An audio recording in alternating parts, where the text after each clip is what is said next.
speaker is Dr. Rune Rasmussen, who is a historian of religion and now an independent scholar. And tonight he's going to talk about unvikinging the past. Gosh, that's a bit hard to say. Unvikinging the past. Thanks. Great. Thanks. Is my sound all right? Cool. Yeah, great. Right. People all over the world are crazy about Vikings. My ancestors, I'm Danish, so I'm supposed to think of myself in the image of these Iron Age coast pirates that historically existed in a rather short window around a millennia ago. Now, the Viking, as we know it, was invented in the 19th century with the explicitly stated purpose of producing nationalist self-image. And I think of this I think that this project has contributed to implementing what Graham Harvey calls the modern separatist agenda, that partly unsuccessful attempt to deanimate matter and disembody minds. Because it is about an interior essence rather than, for instance, a kinship relation to other in the land, a relation that reaches out of yourself. So my working thesis is that these national essences have some sort of link to that part of modernization that has to do with rejecting animist knowledge. And that's what I'm basically interested in, the study of rejected Euro-traditional animist knowledge. And one very important part of the rejection processes is this encasing animism in this distant past, where it becomes very much a bygone for once, and it also becomes part of this sort of noble savage imagery, this essentialism, which is continuously being renewed. Here is imagery from the TV series Vikings. Apparently, reinventing Vikings as essential whiteness is a rather sexy thing.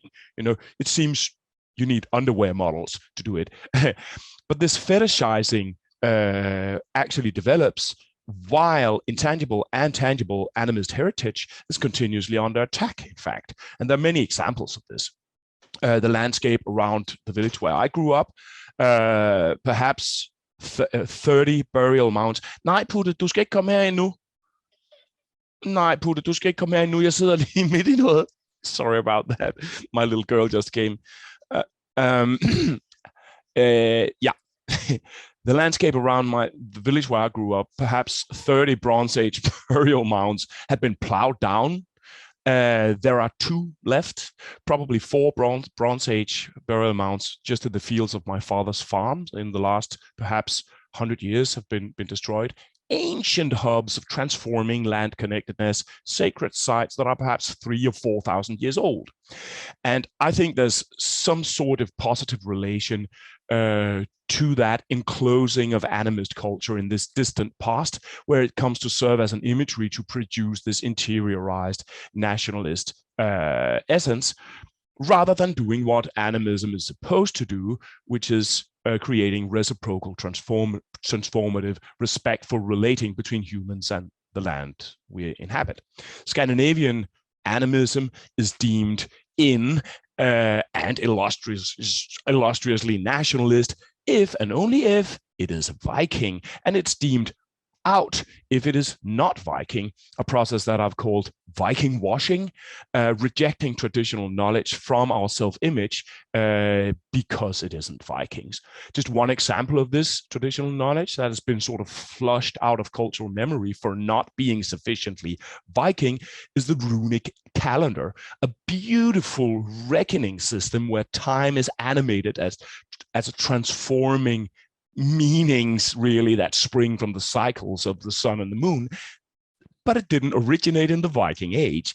Note how we would intuitively think that runes have to probably be something that's super Viking, but there were runes for close to 2 millennia in different parts of Northern Europe, and the Viking Age is 300 years. So the Viking concept seems to be simultaneously over-owning this piece of North European culture while motivating its rejection for not being Viking enough. And boy, I haven't even started talking here about the role of racisms and ultranationalisms and all that stuff and how that is enforcing marginalization and rejection of Euro-traditional culture. Right. Now, my perspective on North European traditional knowledge means that I'm sort of trying to counter this trend. For instance, I've been looking at national symbols of my country for that rejected animist knowledge that has been pushed away in the emergence or in the construction of such symbols. There are other models for self-image and social coherence that is sort of in the history of those symbols. For instance, totemism, which is a very clear example of an animist form of culture that's is connectedness with specific others in the land. The Little Mermaid, for instance, the root of this symbol is tales of totemic marriage between humans and perhaps a seal or a sea spirit, and this goes all the way back to heathen mythology. Medieval ballads recount how the human breaking this marriage results in collapse and madness in human communities.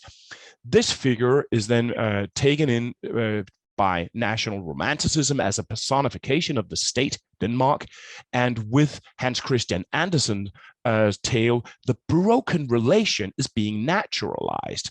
The human deserts the mermaid, and she now rests in a kind of cosmic tristesse about the modernist non-relation, which Andersen narrates as the natural and right state of affairs. She's decidedly not supposed to be in relation with humanity, and that's sort of the core of his story. And with this rejection, we have reached the contemporary modern national symbol, which encapsulates our seclusion from the land, this broken bond of love, but also, in fact, the longing of the land to become subjective through relating with us, right?